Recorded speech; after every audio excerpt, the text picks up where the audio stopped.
As a podcast, we collectively ran a half marathon last weekend.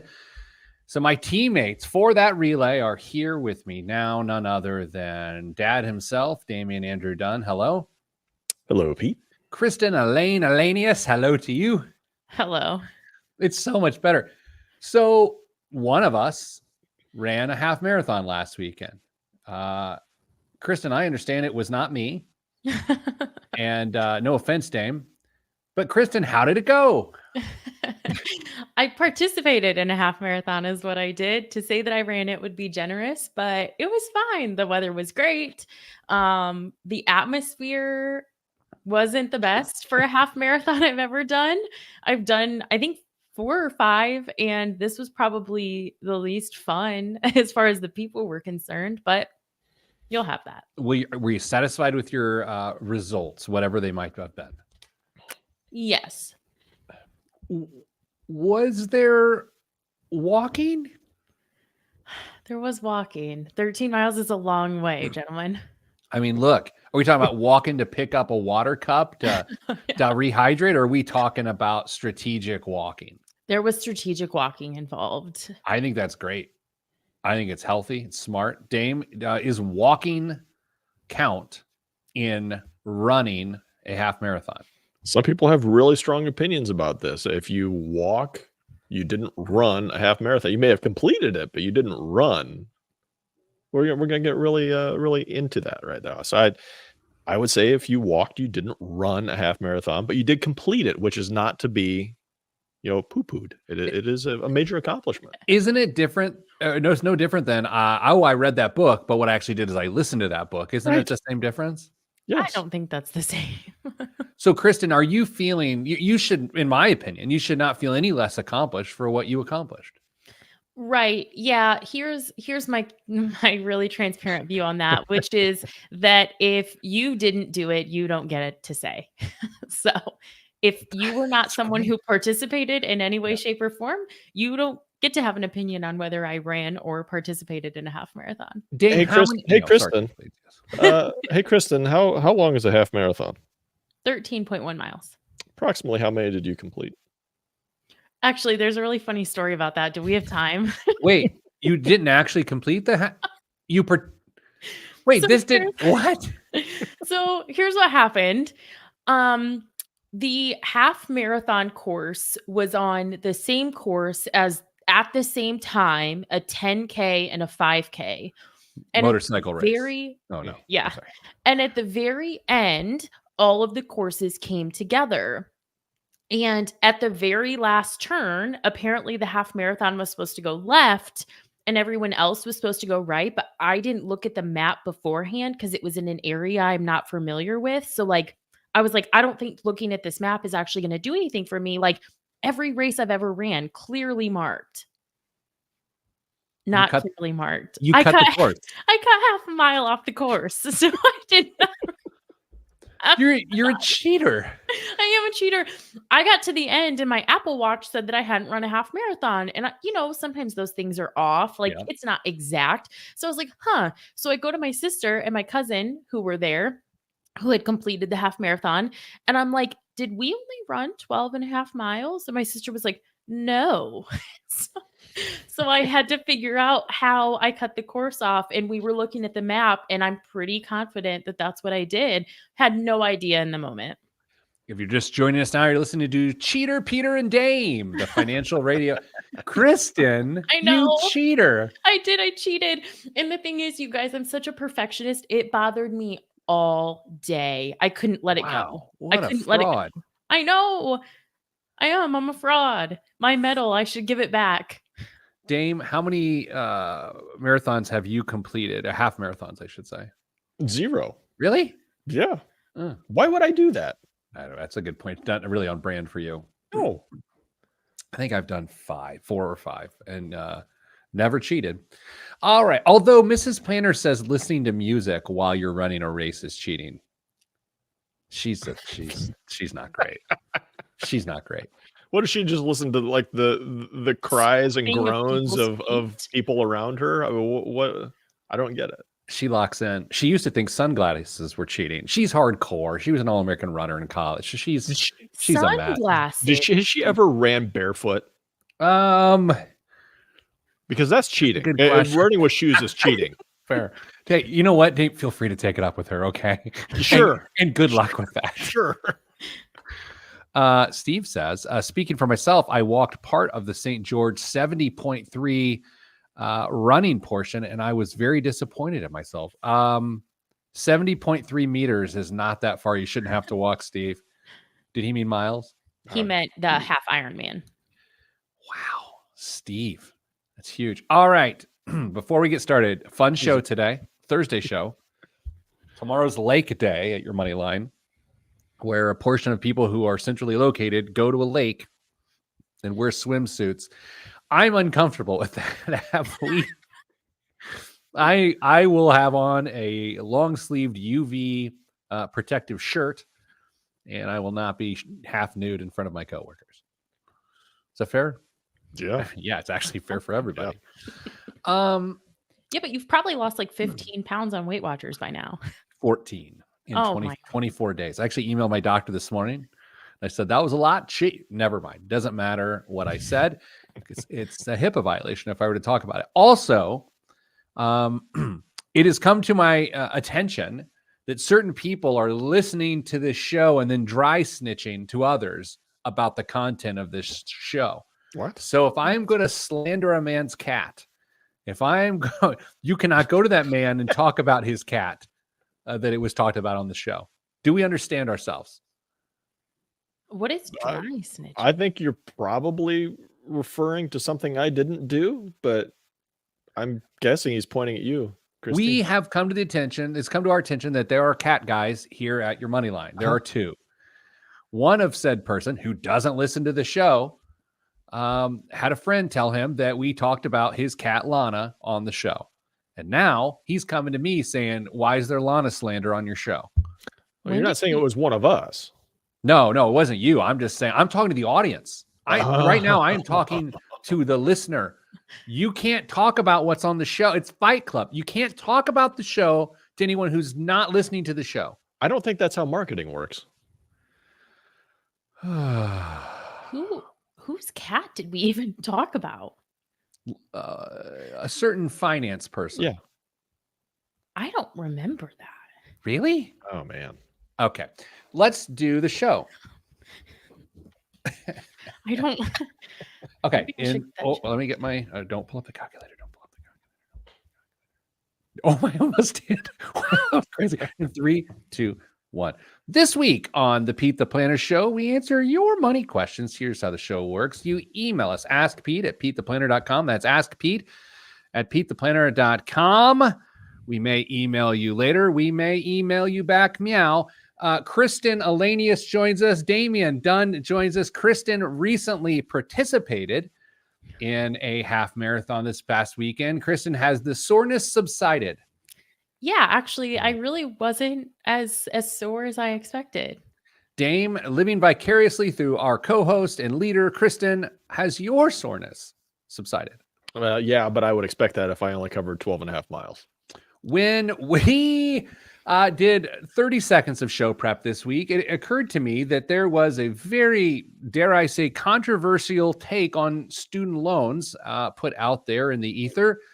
And you guys told me I might have a reaction to this, and I know nothing more than that. So it's with that.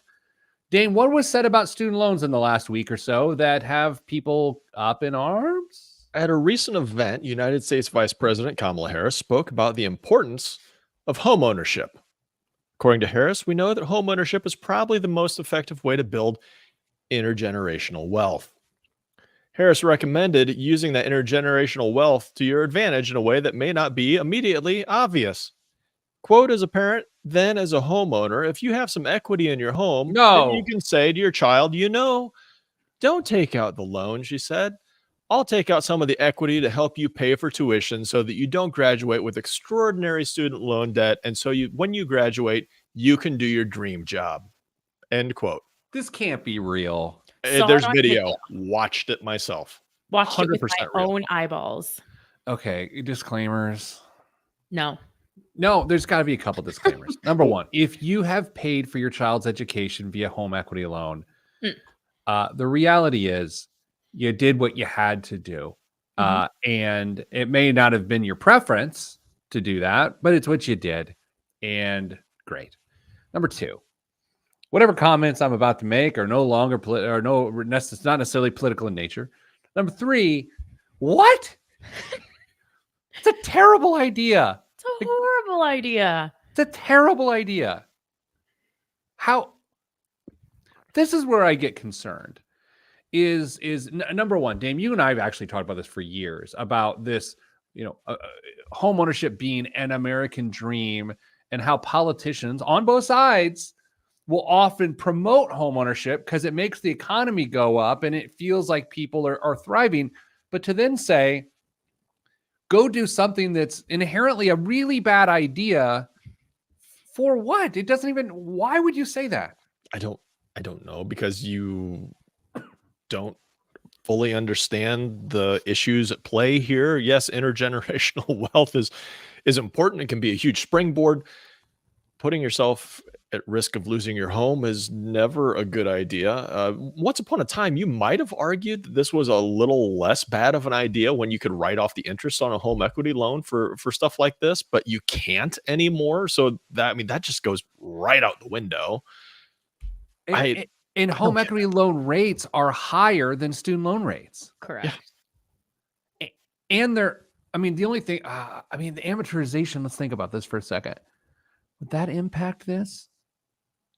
I'm sure it would in some like degree. The term? Sure. But yeah, I just can't see it. But the statement itself is just so contradictory. Like, even without other insight into like those variables, home equity loans, student loan rates, etc. Hey, home ownership is a great way to build intergenerational wealth. By the way, take some of the money out of that intergenerational wealth for college. Like, the statement itself doesn't even make sense. Yeah, because then therefore you don't actually, as the parent, benefit from wealth creation because you sap the wealth creation, right? And then it no longer is creating generational wealth. Right. Yeah, that's a tough one for me, Dame.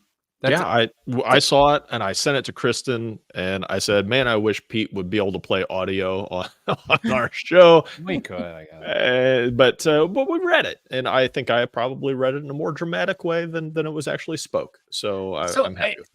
And this also fundamentally goes against like this really big idea that a student loan should be paid for by the student. Like, this is saying a parent should borrow for college as opposed to a student. Now, she might say, or the argument might be, oh, then the kid pays back the home equity loan. And well, that also doesn't make any sense. No, because we see that with Parent Plus loans all the time. They're in the name of the parent. They have an agreement with their kid to pay, and then the kid doesn't want to pay. Again, I've tried to not talk tough over the years as a personal finance expert, but preemptively choosing to borrow money for another person's education is a bad idea on the surface and very deep below the surface. Yeah, I just don't. I understand the desire of parents to want to make sure that their kids get the education and have it better than they had it. And great. The time to plan for that is well in advance of your child going to their freshman year, trying to figure out how you're going to pay for it. And if you can't pay for the education, figure something else out. Don't put yourself into hundreds of thousands of dollars of debt because you feel like there's some obligation, because there's no guarantee that your kid's even going to graduate college right now. Here's what also doesn't make sense. With the trend of people putting down lower down payments, there's not the equity to actually borrow against. Mm-hmm. Right. And then, yeah, the housing market's still theoretically growing, it's still increasing in value. But if you were to tap a home equity line to pay for freshman year, are you just re-tapping on years 2, 3, and 4? Like what? It doesn't make any sense. I want it to make sense because I don't like being cynical, but that's, again, for someone who gives advice for a living, that's bad advice. Bad advice. Yeah. I can just imagine Elizabeth Warren sitting in her chamber in her office, just shaking her head, like, what are we doing? Yeah, that's actually a good point. That is what you are saying, Dame, is this is not political because so many people in her particular party would just fundamentally disagree with the economics of her. Well, and Senator Warren has written a book on personal finance, and I haven't read it, but it seems like it's pretty highly rated on Amazon for whatever that's worth. So you would think that there's a basic knowledge of what is and isn't a good approach to paying for something like college. I know we are going to talk about something called zombie loans here after the break, but I also want to mention that there's huge press this week about how the zero down mortgage is back. You know, that you put zero down on the mortgage, you take a 97% loan, and then you take a 3% term loan, like a 2 or 3 year term loan on the 2 to 3% down payment. So you borrow the down payment, then fund the rest. And that was a big tool, a plan back in 2005, 6, and 7. And then the housing meltdown, and it's back, which is wild. Like, how do we not learn from these things? I would assume they have a hot new name and better packaging, and they're the best thing since sliced bread. And they're being packaged, you know, they're being bundled and sold as CDOs.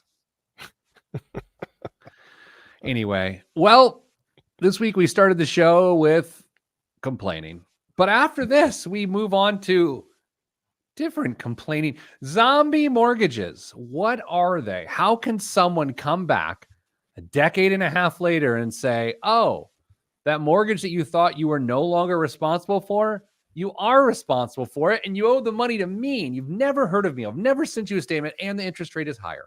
Oh, that is next, right here on the Pete the Planner Show. I am Pete the Planner. I usually don't like to be that negative, but that's ridiculous. That's ridiculous. Awful advice. I had to watch it multiple times just to make sure I didn't misunderstand.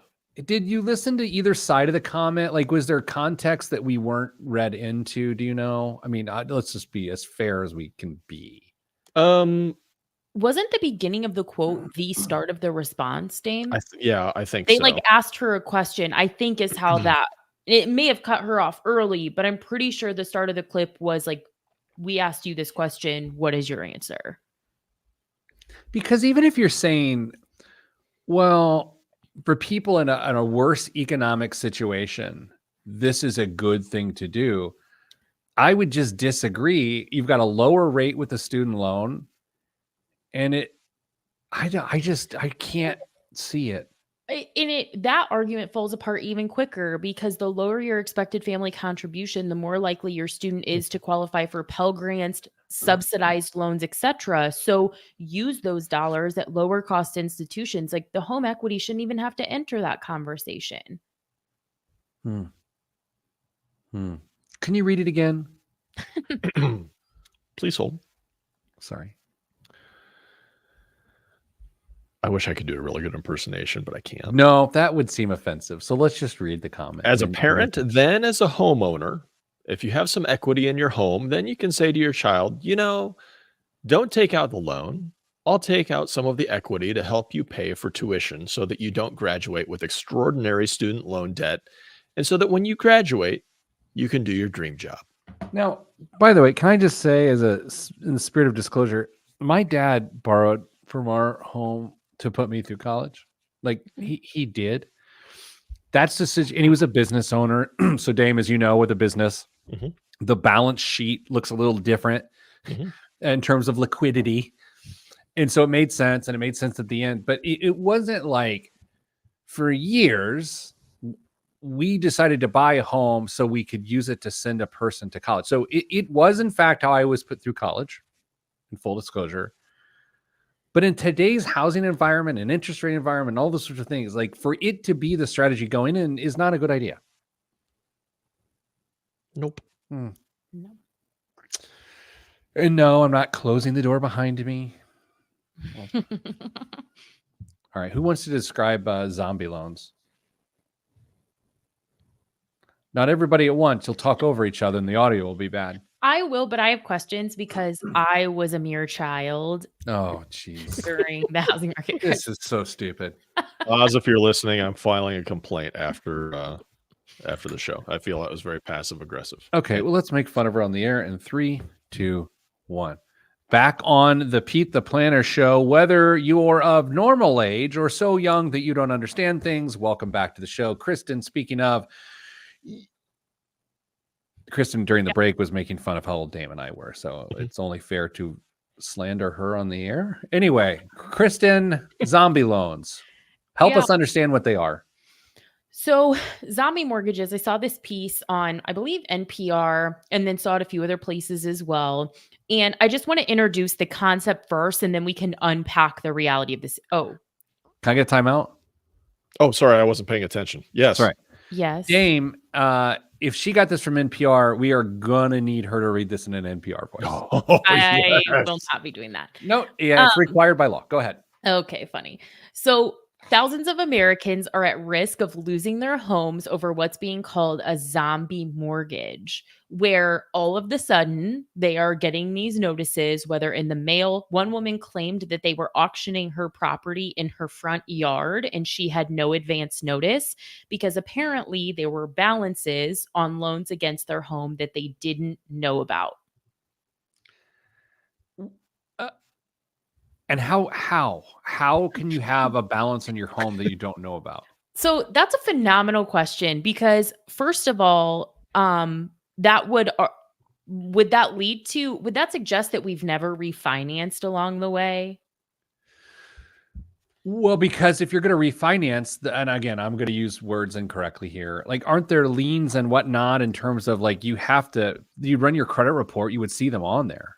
Not only that, but depending on your loan to value ratio, well, I guess maybe they wouldn't do a title search if you were already the previous owner to uncover any other liens against it. But to your point, Pete, yes, you would think that your credit report, but all of that falls off in 7 years. So if someone didn't refinance from 2008 until whatever 7 years after that is, then it wouldn't be on their credit report.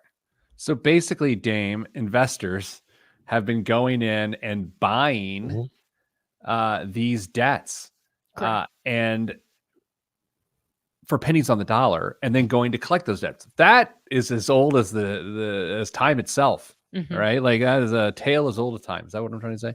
Yes. That's pretty common. Happens in medical debt all the time. Happens in credit card debt all the time.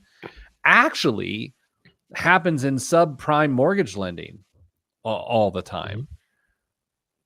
But when you think that your debts were forgiven for whatever reason, and then they don't send you a statement in form of collection, Kristen, apparently this is the out that these homeowners might have, that since they were not notified on a monthly basis, they can't have accumulated all of those, that interest in arrears, right? Right. Yeah. The attorney that they had on the episode said that it's required by federal law to be sending statements. So she said that their greed, they being the collectors, is actually working against them because without those statements, they have the homeowners have a leg to stand on, if you will. Dame, the quote. So they interviewed a guy named David Gordon, and he runs a company called ARC Private Equity. Dame, do you have it in front of you? Yes. All right. So if you would like to be you be Arnold, Kristen, you're Smith, and I will be David Gordon. Sorry, I don't have that in front of me. I just have Gordon's quote in front of me for the news article. All right. Well, Dame, you are Arnold and Smith, and I am Gordon. Where are we starting? We are starting with, my name is David Gordon. I run a company called ARC Private Equity. Goodness gracious. Wow. Okay. All right. I got it. You are David. I am Arnold and Smith. Yes. Okay. I just read the line. This is going well. I thought you were going to do it again. My name is David Gordon. I run a company called ARC Private Equity. Gordon says people often think that their loans were canceled, but in many cases, he says, they still exist. It's not like they went away. And I think people were waiting on the sidelines to collect on those at some points.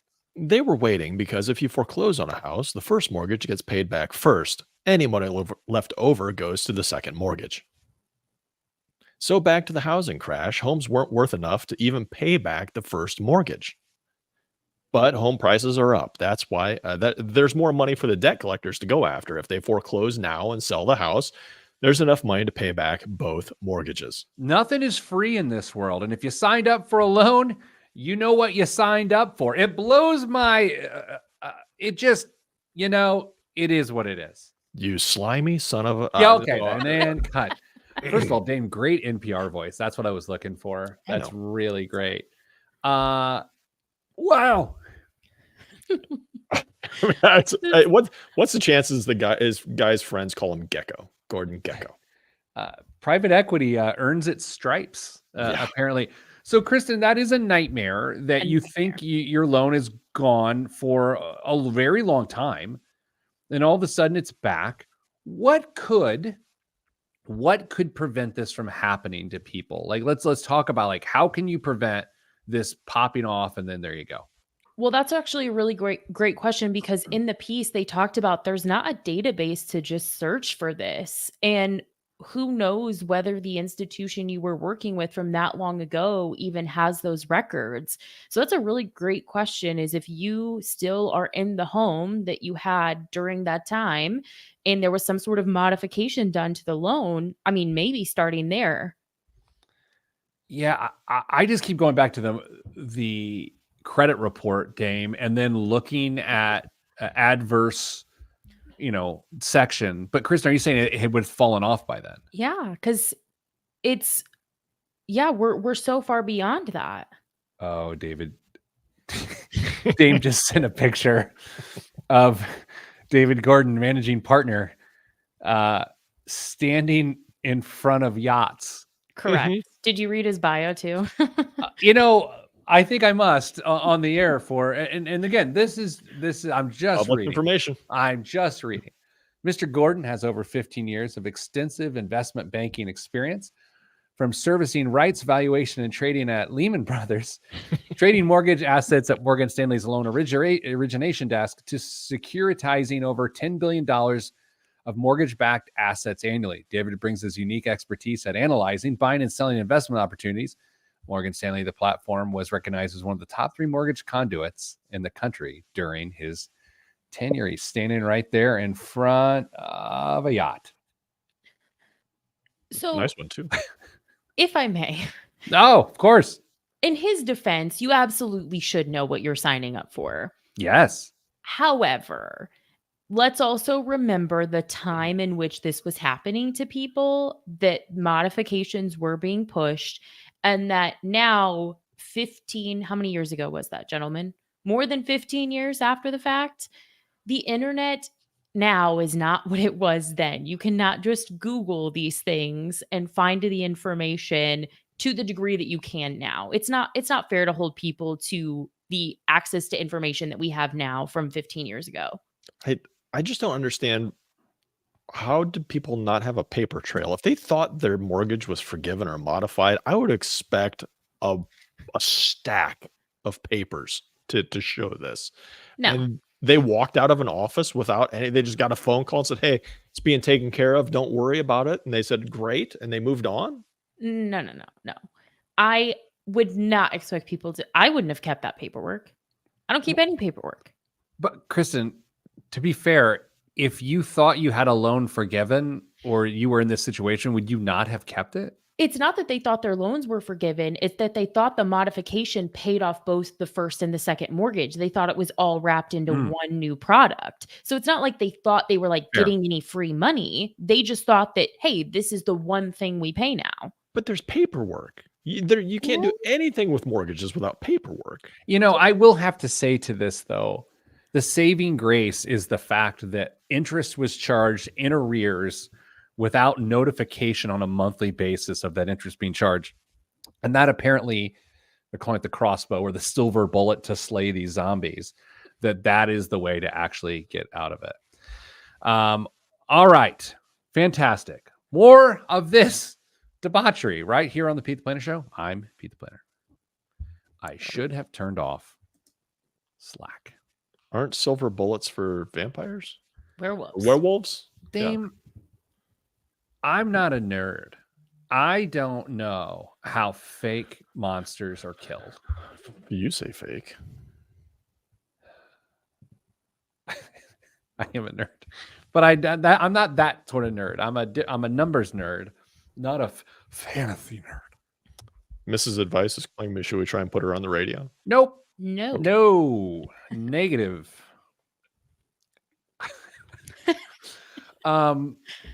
So Mrs. Planner and I were driving down the highway looking for adventure the other day, and we saw a pack of motorcycles coming your way. In our, we were going with them, if you will, and we're approaching them, we're passing them. They're looking like some rough and tumble fellas, right? A lot of Harley Davidson jackets. One had a cut, a leather vest with a thing on the. It said like Bikers for Hope or something, which didn't make me feel they're that rough and tumble. Yeah. Especially when I looked at his setup, like he had his handlebars, and on his handlebars he had a cup holder, and in the cup holder was a Stanley with a straw. So it's a biker with a Stanley taking sips as he squirts by at like 65 miles an hour. It was hilarious. Seems reasonable. Keep that drink insulated and safe, and have a straw for a little extra safety. I know we've touched on this on the show before. This generation, not that generation, because the guy was older than us. Kristen's generation and below cares so much about hydration. Correct. It's unbelievable how much my children care about hydration. Dame, do your people hydrate as much as my people hydrate? They kind of are forced to with all the activities that they're in, and they. Well, I guess we're always saying you got a water bottle, you got a car water to come with you too. I mean, they've got different water bottles for different locations in their life.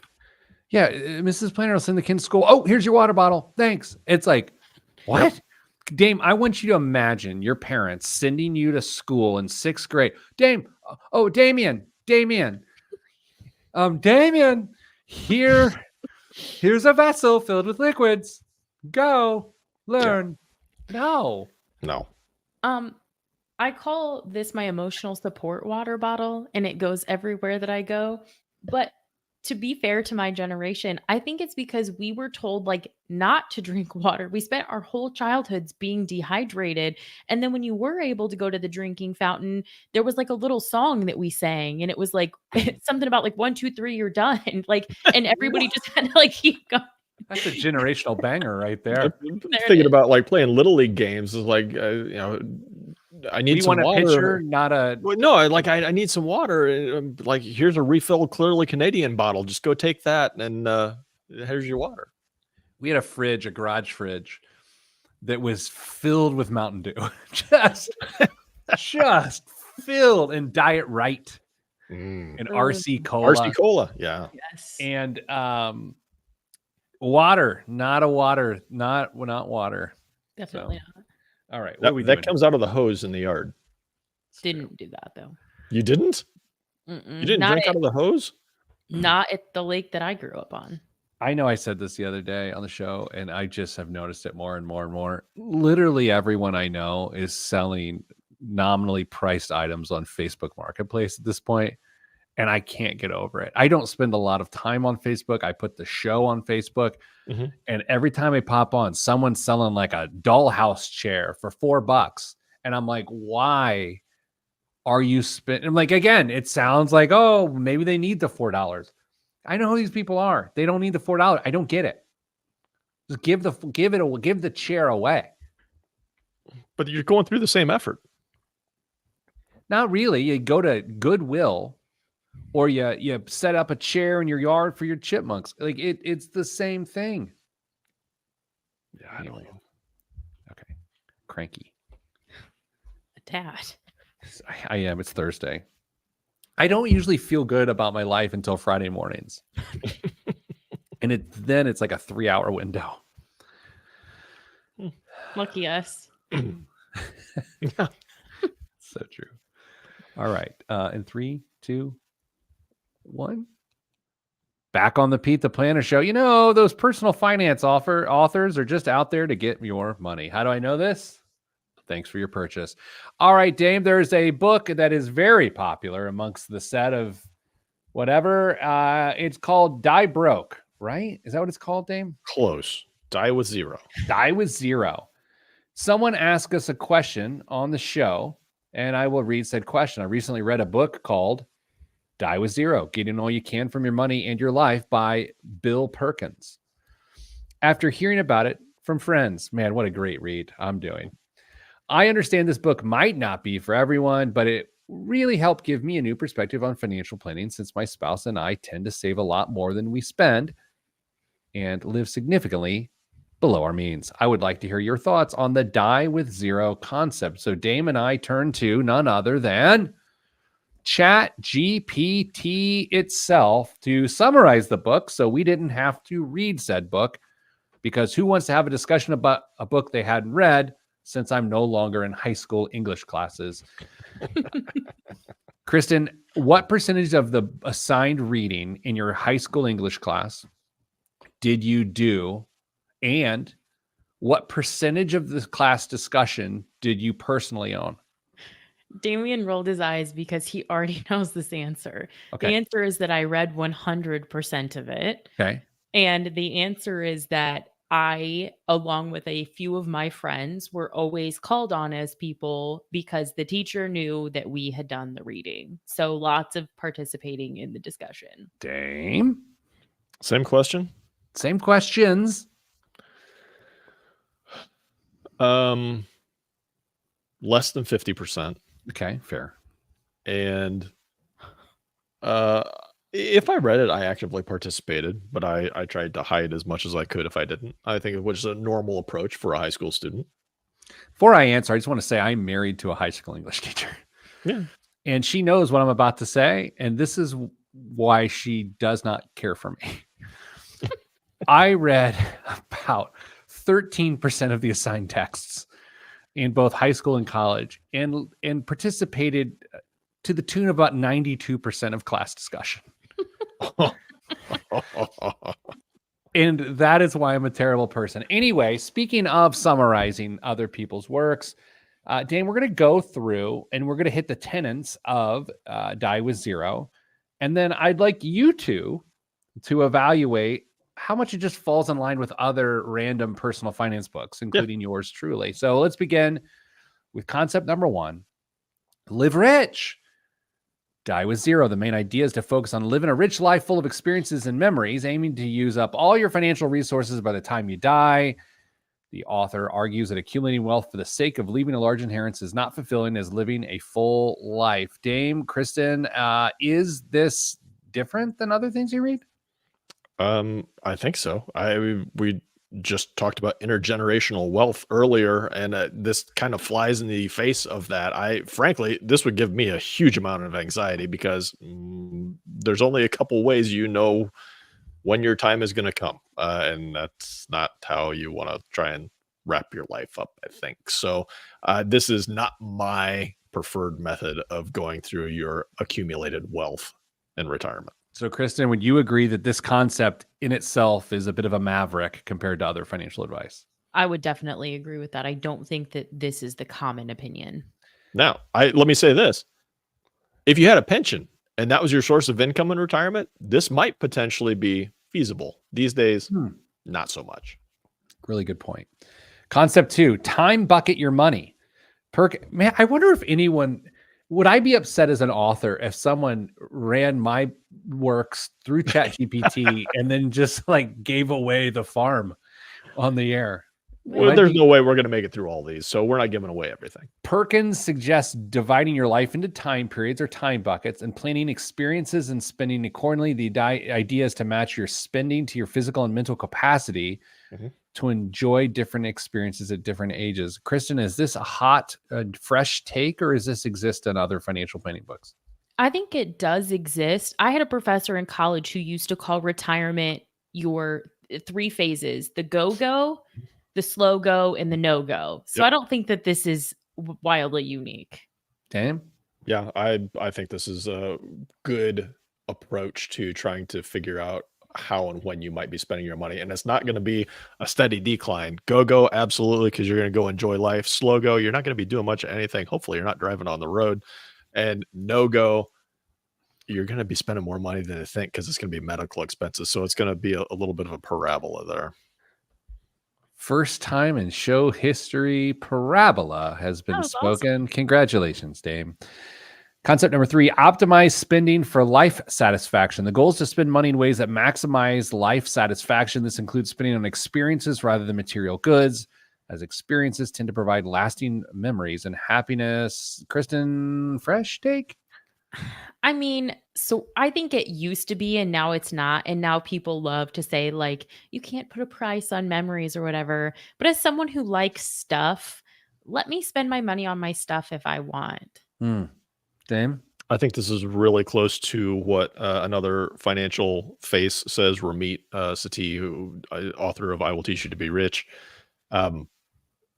Pick a couple things that you really enjoy and don't have any qualms about spending as long as you are doing all the necessary saving behind it. Another famous author says there's no problem with a vice, but there is a problem if your vice is vices. And that author is me. Sorry, that was aggressive. I'm way off. The show's 2 hours later than normal. My caffeine is out of the system. Concept number 4, health and wealth interplay. Don't love the word interplay, I'm going to be honest. The book emphasizes the importance of health and enjoying wealth. Perkins advises investing in health and experiences early on when you can enjoy them the most, rather than postponing until retirement when health might decline. Dame, is this not time bucketing your life? Yeah, it's pretty much the same thing, just said a different way. Way to go, GPT. Man, I'm going through these now. I'm just sort of looking ahead. I think we're out of concepts. Okay, so the point, so you hear the title, you read the title, it's Die with Zero. It means make sure that you squeeze every ounce of enjoyment out of life matched up with when you're able to actually enjoy that enjoyment. And while a lovely concept, as Dame says, the unknown expiration date is what makes that especially hard. Financial planning would be very easy if we knew that one crucial bit of information. We could tell you exactly how much you needed, how much you could spend, and how much you would need to get in that interim time period in order to make your financial planning work. It's just the unknown extension of that retirement that throws everything off. Oh, I love that Kristen's internet connection just went down. Yeah, she's panicking so hard right now. She is absolutely flop sweating all over her dogs. Yes. All right. So, Dame, here's the other element of this that I would love to discuss. I'll speak personally. Do whatever you like. I don't personally aspire to leave a lot of money to my family in terms of setting them up. I do intend to leave a lot of money to something, right? And I think it is based in, I would like a legacy outside of my own family. And also, I just find it impractical to die with zero. It just seems like really risky planning. The book, actually, one of the points here was charitable giving during life. It would encourage you to give while you're alive instead of at the end of life. And I like that, but I think you can leverage your money better with really good estate planning, especially in terms of like charitable life insurance trusts. I mean, you could multiply your money and make a massive impact. Sure. All right, Dame, we're going to send out the rescue boats for Kristen. See if we can get her on a 14.4 connection up in northern Indiana. Then we're going to come back. We're going to do biggest waste of money, which arguably is Kristen's internet provider. Yeah. Were you there as well? Maybe. Dame, I am curious to find out whether or not you think this week's biggest waste of money of the week is an actual waste of money or a great use of money. We'll all find out next right here on the Pete the Planner Show. I'm Pete the Planner. Well. What? Oh, she's quiet again, Dame. Really? For crying out loud. Back from her smoke break. Literally, I'm just sitting here and my StreamYard screen said it like flashed away and it was like we're sorry. Please make sure. And then it like gave me some things to check, like my internet, and everything else is fine. So I'm not really sure what just happened. You guys, our digital media team has been putting out clips on the internets from this show. Mm-hmm. Yes. Mm-hmm. When I'm not talking, which is rare, I lean back and just stare at the ceiling. Yeah. It's so uncomfortable to watch. This Or whole you check your email. like three quarters of this segment is going to be either you staring at the ceiling or reading Slack. Okay, so here's what we're gonna do on the live stream listeners on this segment. You have to call me out when I am looking away. My computer monitor doesn't count. If I'm leaning back or looking back, call it out in the chat. We're gonna count how many times I do it.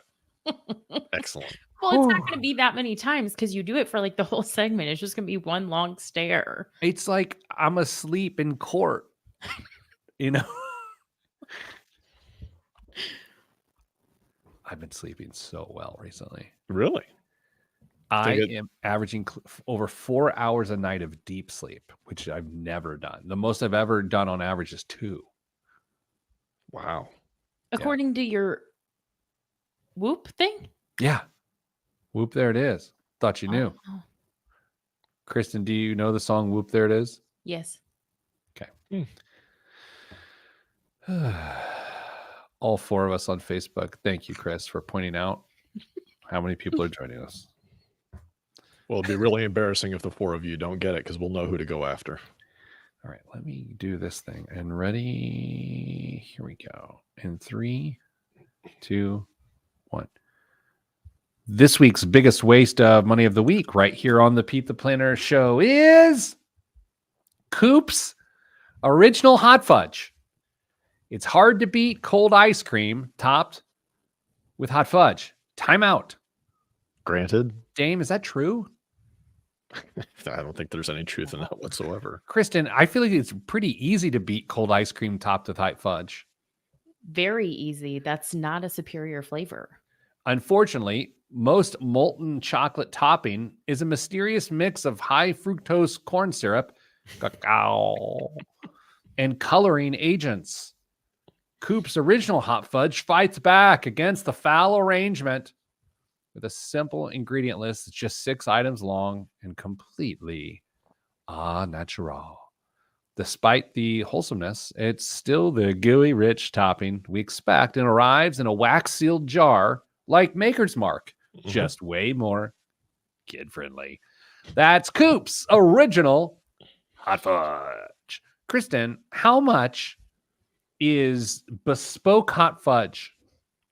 Oh, do you want ounces? 10 ounces. Please. 10 ounces of 283.5 grams. As someone who has to weigh their food because of Weight Watchers, I know exactly how much that is. This is anything more than a couple bucks is a waste. Is this $25? Okay. Oh.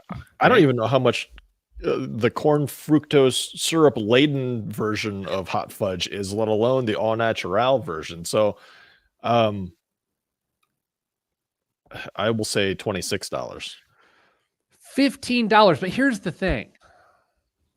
If it doesn't have all of those preservatives, it's a $15 single use item of 10 ounces. Like, if you think about how unhealthy those things arguably are, you could also argue that consuming that much of healthier things ends up being less healthy because it's still going to have sugar in it. Sure. So it just seems like a single serve $15 for hot fudge just seems like a lot to me. You just break this out at all the parties you host, Pete, and then when you're making ice cream out in the garage. There's nothing I like less than having people to my home. Did you other than on Thanksgiving? Oh, but yeah. Do you ever make homemade ice cream? I have. We have like one of those Cuisinart jobbies, but I feel like I've made it like 1 or 2 times. But I've never done it the way my grandpa would be proud of with the salt and all that stuff. Yeah. I assume you have one in your barn right now that you're looking at.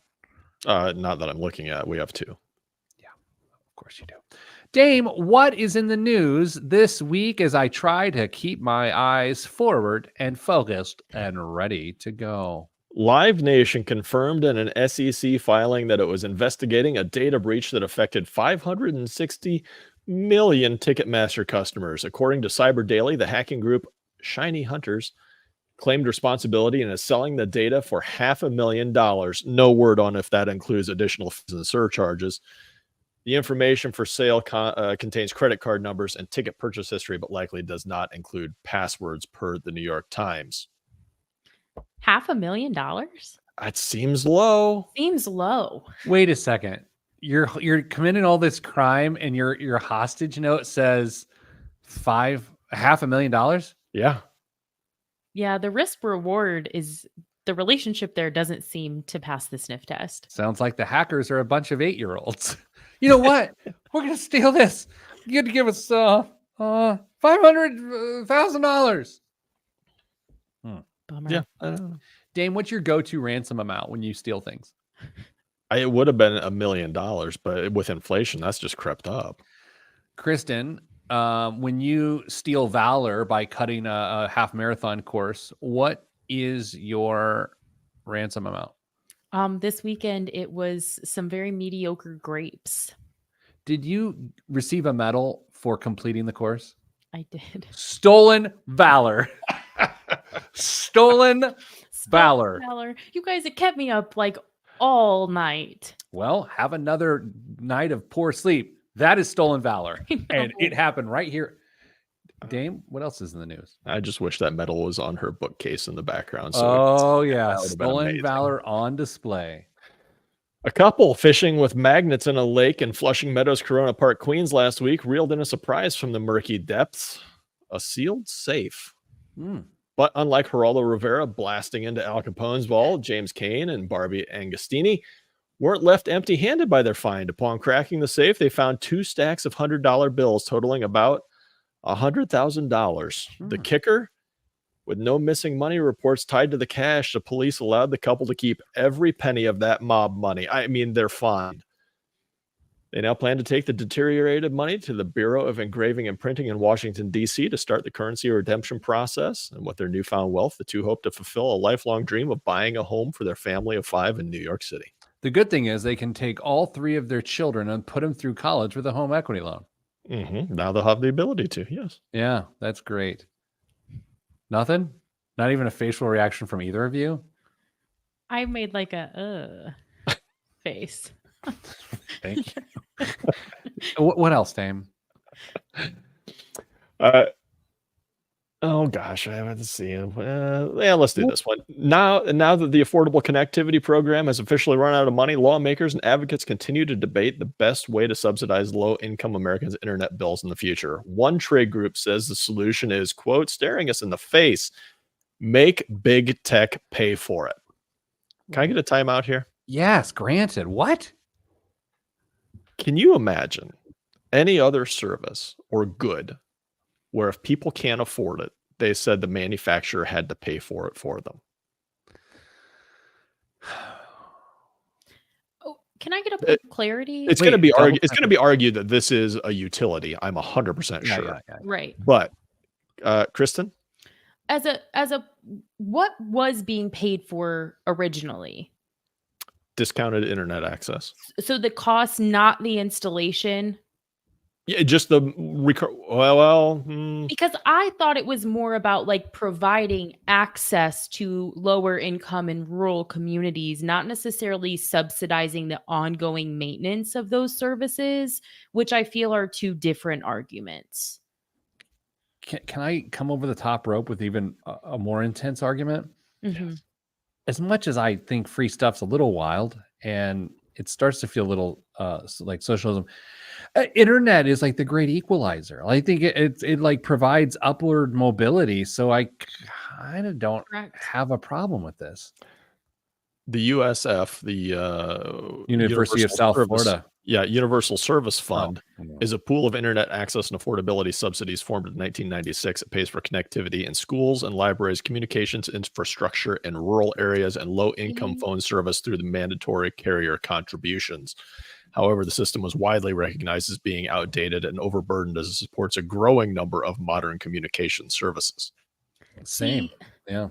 my thing with this is like we have a job opening right now to work alongside Damien and I, and if someone lives in a really like remote area that doesn't have access to high speed internet, they can't, like, we can't offer them a position. So I don't, to your point, Pete, it provides additional opportunities. I surprisingly don't have a problem with it. Yeah. I wonder if like the internet superhighway, what if we think about this as roads? Like roads allows the person to live somewhere and then travel back to the city. Does the internet superhighway, Dame? Because you're shaking your head. What if we think about this as vehicles? Sure, you buy the vehicle, but we're going to make sure the maintenance is taken care of for you so you can get to work. Yeah, but you can't maintain your own fiber line. That's the problem. I can't go out and fix mine myself after I cut it doing landscaping Again, twice. Dame's not loving it. I think it makes sense. Kristen and I agree. I guess. Whoa, watch out this weekend. The world is upside down. And that is it. And I don't think I looked up. I looked away a couple times, but I did not look up. All right. We'll see you next week. Maybe we'll be here. And I will note this. I'm sending you good vibes because good vibes are all that's in the budget. That seems insincere, but it is true. I'm not going to send you money for listening to the show. But I am Pete the Planner, and this is the show. Good day. Wow, that was an adventure at the end. That was something. I'm sorry.